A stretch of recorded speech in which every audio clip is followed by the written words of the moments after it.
ताई आहे, पण मी आहे, मी कुठं नाही, मी इथंच आहे. आणि कोणतरी बातमी दिली ती ताई रिटायर होणार, काही रिटायर होत नाही, चांगली खमकी आहे. मला काय झालंय, रिटायर काय व्हायचंय? 2-4 लोकांना रिटायर केल्यानंतर आपण रिटायर व्हायचं, आधी नाही रिटायर व्हायचं. आता मला 47 वर्ष पूर्ण झाले, अजून माझ्यात दम आहे, तोपर्यंत काम करायचं. पण कधी कधी कष्ट खूप पडतात आणि आपल्याला लोकांची सेवा करण्यात कमी पडायला नाही पाहिजे ही भावना असते. आणि आपण मुंडे साहेबांनी खूप कष्ट काढले, हो खूप कष्ट काढले. देवानी सुखाने खाऊ दिलं नाही. 5 वर्ष जगले असते तर तुमच्यासाठीच जगले असते, हा मला विश्वास आहे. म्हणून आम्ही पण तुमच्यासाठीच जगतोय, तुमच्यासाठीच काम करतोय, ही भावना आहे. जिथे आहेत तिथून शरीराने भेट नाही झाली तर हृदयाचं नातं मात्र तोडू नका. मांडलेला एवढा मोठा संसार आहे, मोडणारे असंख्य आहेत. हा संसार मोडू नका.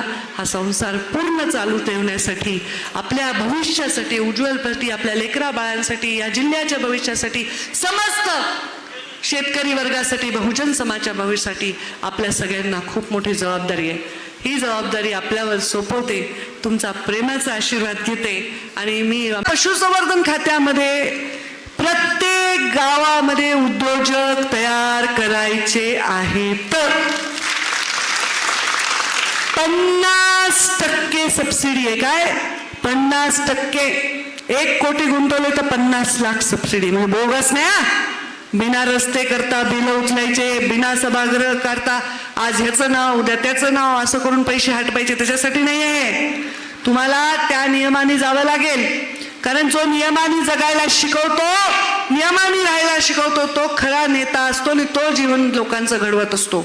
अरे जा तू करून दारू पी, मी तुझ्या मागे आहे, दारू पिऊन गाडी चालवी, वा वा मी तुला सोडवतो, मी कॉन्स्टेबलला बोलतो, असं करून तो मुलगा मरल ना. ह्याच्यासाठी नाही ना राजकारणात नेहमी की तुम्ही धाब्यावर दारू पिऊन गाडी चालवायची. ह्याच्यासाठी नाही ना राजकारणात की तुम्ही सिग्नल तोडायचा, तुम्ही कुठं चोरी करायची, तुम्ही कुठंच नाही. आणि तुम्ही नाहीच हो, तुम्ही सोन्यासारखे माणसं आहे, दृष्ट काढावं असे माणसं आहे. तुम्ही सगळे इथं बसलेले लहान पोरं आहेत. ह्यांनी उद्योजक झालं पाहिजे, ह्याला लखपती झालं पाहिजे, ह्याच्या स्वतःची किंमत ह्याची वाढली पाहिजे, जीवनामध्ये त्यांनी मोठं झालं पाहिजे, ह्याच्यासाठी काम करायचं. ही योजना खूप सुंदर आहे म्हणून प्रशिक्षण केलं. तू कशाला आलास इथं गप्पा आणायला? मी भाषण करायला तिकडेच गप्पा मारायलाच पाठ करून.